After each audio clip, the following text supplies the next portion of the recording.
यह इवेंट पूरी तरह से राम तीर्थ क्षेत्र न्यास का है, परंतु ये सच है, इस मंदिर की लड़ाई को पिछले कुछ वर्षों से, आज़ादी के बाद से संघ परिवार, विश्व हिंदू परिषद आदि ने लड़ा है। बीच में बीजेपी के लोगों ने भी पूरी ताकत से इसको लड़ा है, क्योंकि जब देश की पॉलिटिकल पार्टियां इसके विरोध में खड़ी हो गई तो दे फोर्स्ड बीजेपी, तो इसलिए उन्होंने फिर अपना मत इसमें लेकर आए। राम मिथ नहीं है, राम एक फिलॉसफी है, दर्शन है, चरित्र है, और ये सारे विश्व में माना जाता है। राम सबके, राम सब में, हम भी राम के, राम भी हमारे। इसलिए आप पूरे विश्व को देखेंगे, 22 जनवरी का इवेंट ऐसा इवेंट है जो विश्व का आज तक का सबसे बड़ा कार्यक्रम होगा, जब करोड़ों करोड़ घरों के अंदर रोशनी भी होगी, पूजा स्थल भी रोशन होंगे और शोभा यात्रा भी निकल रही हैं। जब ये अक्षत बांटा जा रहा था तो मुझे लगता है कि रास्ते में मुसलमान का घर आया, ईसाई का घर आया, सिख का आया, जैन का आया, राधा स्वामी का आया, निरंकारी का आया, प्राय सब ने स्वागत करके लिया है। तो इसलिए शायद एक दो छुटपुट सी घटना घटी होगी, अन्यथा कोई घटना नहीं घटी। अब 10-11 करोड़ तक जब वो निमंत्रण गया है डोर टू डोर, ये इस बात को सिद्ध करता है, people have accepted the Ram. और इतना ही नहीं है, उन्होंने उसकी खुशी की है। जो अनुभव आया मुझे पिछले 20 साल के अंदर, धीरे धीरे करके जो अल्पसंख्यक समाज के अंदर, विशेष रूप से मुसलमानों के अंदर जो गलत फहमियाँ थी वो दूर होती चली गई। इसलिए जब सुप्रीम कोर्ट का फैसला आया, उस फैसले के ऊपर शांति थी। भड़काने वालों ने, लड़वाने वालों ने भरपूर कोशिश की, बट दे फेल्ड मिजरेबली। इसी के साथ साथ उनका ये कहना है कि शांतिपूर्ण ढंग से, न्याय प्रक्रिया के ढंग से ऐसे केस सुलझ जाना और उसको मान लेना, इसी में सबका भला है। यही लोकतंत्र है, यही मानवता है और यही सेकुलरिज्म है। जब आप इस प्रकार का एक बड़ा सीधा सीधा था। और आप अभी भी देखेंगे, केवल चंद विपक्षी नेता और चंद और कट्टरपंथी नेताओं को छोड़कर बाकी सारा समाज शांति से इस चीज के अंदर सम्मिलित है, शांति से, सद्भाव से वो चाहता है यह कार्य ठीक से हो जाए। जब आप ये बात कर रहे हैं, भी लोगों ने राम के अस्तित्व को एक्सेप्ट कर लिया है, तो जो सर्वे हुआ है जिसमें 74% ये दर्शाता है कि मुस्लिम समाज भी राम मंदिर को लेकर खुश है, उसके कंस्ट्रक्शन को लेकर। वो पूरी प्रक्रिया आप बताएंगे कि जो सर्वे हुआ है, किस तरीके से सर्वे सामने आया है और किस हिसाब से महिला पुरुष के थ्रू ये सर्वे को किया गया है? ऐसा है कि अनुमान में जो सर्वे करने के लिए गए थे, उन्होंने बताया किन प्रश्नों के उत्तर में महिलाएं जरा बढ़ चढ़कर बोलती थी, इन किन प्रश्नों के उत्तर में पुरुष ज्यादा बढ़ चढ़कर बोलते थे। जैसे विपक्ष के पास मुद्दा है या नहीं, इसमें पुरुष जरा ज्यादा बढ़ चढ़कर बोलते थे, महिलाओं का प्रतिशत बोलता था परंतु कम बोलता था। शायद राजनीतिक उतनी बड़ी जागरूकता नहीं होगी। इसी तरह से जैसे मंदिर निर्माण है और सरकार पर भरोसा है, जो सरकार की योजनाएं चली हैं 15-20 प्रकार की, उनमें महिलाएं बहुत प्रभावित होती हैं। जैसे गैस सिलेंडर है उस पर प्रभावित हो, आयुष्मान है उस पर होती हैं, सस्ते के लोन पर होती हैं, तो शौचालय पर होती हैं। तो इसलिए इसमें महिला भागीदारी भी बढ़ चढ़ कर थी। पुरुषों की भी प्रतिशत तुलनात्मक कम ज़्यादा होगा, परंतु टोटल मिलाकर इतना चला जाता है। और इसलिए स्वाभाविक रूप से ये बात दिखाई देती है तो कि भाई इस प्रकार की एक स्थिति आई उसके अंदर से। परंतु इतना पक्का है, अनुभव ये आया है कि जब ये कोई कहते हैं तो सारे देश में जितनी स्थापत्य कला है, यानी नृत्य है, संगीत है, वाद्य हैं और मूर्तियों को फ्रेम करना है, इसमें मुस्लिम कलाकार बहुत अधिक है। तो आज तक उनकी आइडेंटिटी को तो कोई खतरा आया नहीं है, तो कैसे मानेगा कि आइडेंटिटी इज इन डेंजर? कोई आप मुझे बता दीजिए एक्सेप्शनली भी किसी ने, और गणपति की मूर्ति, राम की मूर्ति, लक्ष्मण की मूर्ति, नानक की प्रतिमा या बुद्ध की प्रतिमा या महावीर स्वामी की प्रतिमा बनाना रोक दिया हो कि भाई ये अगेंस्ट माई एटिकेट्स है? सब मना रहे हैं, भजन भी सुनते हैं। और वो कलाकार ये कहते हैं जब तक उस चरित्र को अपने मन और बुद्धि में ना बिठाओ तो कला उत्कृष्ट नहीं होती है, उससे ऐसी मूर्ति नहीं बनती है, वैसा संगीत नहीं निकलता, वैसा वाद्य नहीं बजता है। इसलिए वो कहते हैं कि हम दिन रात घूमते हैं सड़क बाजार में, सब तरह के संगीत सुनते हैं, सब धर्मों के सुनते हैं, कोई हमारी आइडेंटिटी को खतरा नहीं आया। तो इसलिए जो कहते हैं कि आइडेंटिटी इन डेंजर, वो गलत बोलते हैं।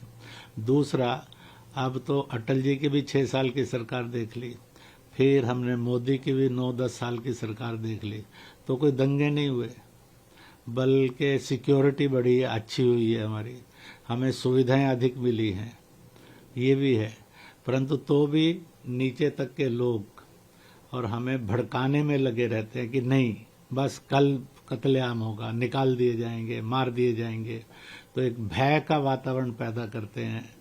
तो हम उस भय में से निकलकर हम भी एक अच्छे हिंदुस्तानी के रूप में जीना चाहते हैं, सुकून से जीना चाहते हैं, मिलजुल कर जीना चाहते हैं। इसलिए आज ऐसी भड़काऊ भाषाओं से लोग अकते चले जा रहे हैं और उन सब से बचना चाहते हैं। इसलिए मैं नेताओं को अपील करूंगा कि वह कहते तो हैं कि विकास पर बात करो, विकास पर करते नहीं है, करते हैं वो भड़कने और भड़काने वाली बातों से कर। तो मेरा ये कहना है they must act full of secularism, full of democracy, full of constitution. Act करेंगे तो ज्यादा अच्छा होगा। अपोजिशन के बहुत सारे नेताओं को अब पीएम मोदी कह रहे हैं कि मुझे खुद इनवाइट किया है आप लोगों की तरफ से, तो मैं खुद वहां पर इनवाइटी हूँ, क्योंकि अपोजिशन कह रहा है कि जो प्रोग्राम है रामलला का, ये बीजेपी और पीएम मोदी के थ्रू कंट्रोल हो रहा है। तो जब पीएम मोदी खुद वहां इनवाइटी हैं, उन्हें खुद आमंत्रण दिया गया है, तो इसके थ्रू आप अपोजिशन को कैसे बोलेंगे? क्योंकि वो लगातार क्लेम कर रहे हैं आरएसएस जो ऐसा है कि सबसे बड़ी बात है निमंत्रण मिले हैं। अखिलेश ने स्टैंड लिया कि निमंत्रण मिला है, हम जाएंगे, पर हम 22 जनवरी के बाद जाएंगे। कांग्रेस के लोगों ने कहा हमें निमंत्रण मिला है, प्रमुख लोगों ने, वो उस पर से कहते कि भाई सब चलो, वो भी तय कर सकते थे कि हम बाद में जाएंगे, परंतु हम जाएंगे नहीं। तो उनके घरों के अंदर की महिलाओं के इंटरव्यू लेकर देखिए तो वो कहते हैं कि उनके पति उनको नर्क काहे को भेज रहे हैं, स्वर्ग नहीं ले जा सकते तो नर्क तो नहीं भेजे, कम से कम ऐसी निंदा तो नहीं करे राम की। तो इसलिए ये है और इसलिए बोलना है। और दूसरा, उनको मैं मीडिया को इस बात के लिए बधाई दूंगा, उनकी नकारात्मकता को मीडिया खूब ताकत दे रहा है, इसलिए ताकि जो सच है समझ में आ जाए और सही भी समझ में आ जाए। इसलिए आप देखेंगे ओबीसी क्या है, लेस देन 1% वोटर भी उसके पास नहीं है सारे देश के अंदर, होते तो कहीं तो उसका वजूद नजर आता। तो इसलिए ये है, बाकी दलों का भी यही है हाल मिलकर। तो इसलिए मुझे लगता है कि इस देश के अंदर सच्चे लोकतंत्र, सच्चे संवैधानिकता, सच्चे मानवता की जरूरत है और वह सामने दिख रहा है। लोग जो हैं और जगह जगह दिखाई दे रहे हैं। अगर ये पाक मस्जिदें होती तो पिछले बाबर से लेकर आज तक जितने मुगल बादशाह हुए और मुगल प्रमुख हुए, आज जितने प्रशासनिक अधिकारी हैं, राजनीतिक नेता हैं और धार्मिक नेता हैं, मजहबी नेता हैं, कोई है जो इन पर जाता था और नमाज पढ़ी हो? किसी ने कभी नहीं, किसी ने पढ़ी। तो फिर इसका रोना रोना ये अच्छा नहीं लगता है। इसलिए केवल अपनी कट्टरता के कारण समाज को बांटना, भड़काना और लड़वाना ये डेमोक्रेसी नहीं है, ये मानवता भी नहीं है, ये है कोई सेकुलरिज्म भी नहीं है और ये संवैधानिक भी नहीं है। क्योंकि आज ही मैं सुन रही थी कि आज है कि जो बाबरी मस्जिद जो है वो गुलामी का प्रतीक है। राम मंदिर अयोध्या एक ऐतिहासिक फैसला भी है।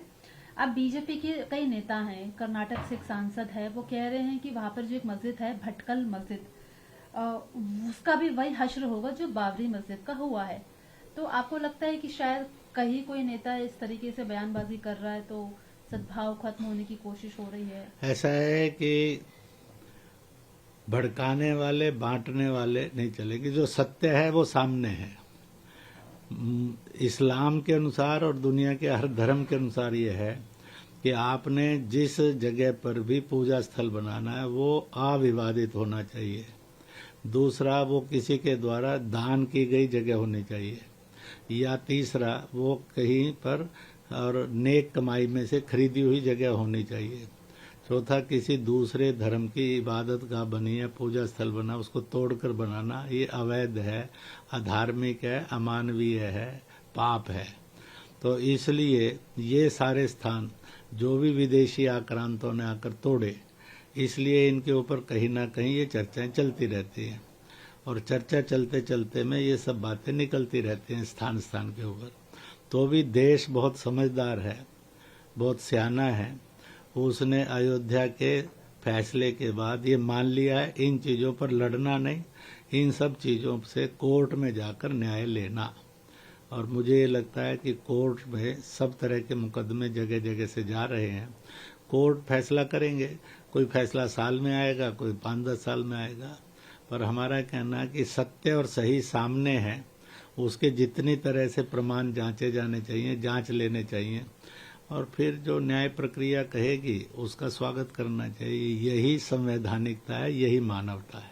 आखिरी सवाल है, चंपत राय जी ने बताया रामलला की मूर्ति को गर्भगृह में स्थापित किया जाएगा 18 जनवरी को और कल से अनुष्ठान शुरू हो जाएगा। तो इस क्योंकि घड़ी जो है वो करीब आ रही है, भव्य दिन रहने वाला है, इसे आप कैसे देख रहे हैं पूरे देश के लिए? मैं ये देख रहा हूँ कि 22 जनवरी अब तक दुनिया में जितने भी फेस्टिवल्स हुए हैं उन सबसे बड़ा फेस्टिवल है। पूरी विश्व ये मना रहा है। पूरी दुनिया के देशों में जहां भी भारतीय समाज रहता है वो कर रहा है इसको, और विदेशी लोग भी इसके अंदर सम्मिलित हो रहे हैं। भारत में भी बहुत विदेशी लोग जगह जगह के तीर्थों पर कार्यक्रमों में सम्मिलित हो रहे हैं। ऐसे ही भारत में भी सब तरह के लोग सम्मिलित हो रहे हैं। आप ये देखिए कि लाखों लाख पूजा स्थल सजेंगे, करोड़ों करोड़ों घरों के ऊपर रोशनी होगी। शायद जब कह दिया उन्होंने कि हर अपने अपने घर को अयोध्या मानकर वहां उत्सव मनाओ, अपने अपने गली मोहल्ले को अयोध्या मानकर उत्सव मनाओ, अपने अपने पूजा स्थल को वहां उत्सव मनाओ। मुझे तो मुसलमानों ने कहा है कि आकर हम रोशनी भी करेंगे और हम अमन के लिए और सद्भाव के लिए, सुकून के लिए दुआ भी करेंगे। तो इस प्रकार से एक दृश्य जो है ये बनता जा रहा है। तो भी कुछ कट्टरपंथी जहरीले लोग कहीं ये एक वोट बैंक का शिफ्टिंग ना हो जाए, इस उसमें से कहीं ना कहीं बांटने में, भड़काने में लगे हैं, जो वोटों की ठेकेदारी करते हैं। इस देश के मुसलमान को एक अच्छा इंसान और एक अच्छा हिंदुस्तानी बने रहने देना चाहिए। उन पर ये अत्याचार विपक्षी दलों ने नहीं करना चाहिए।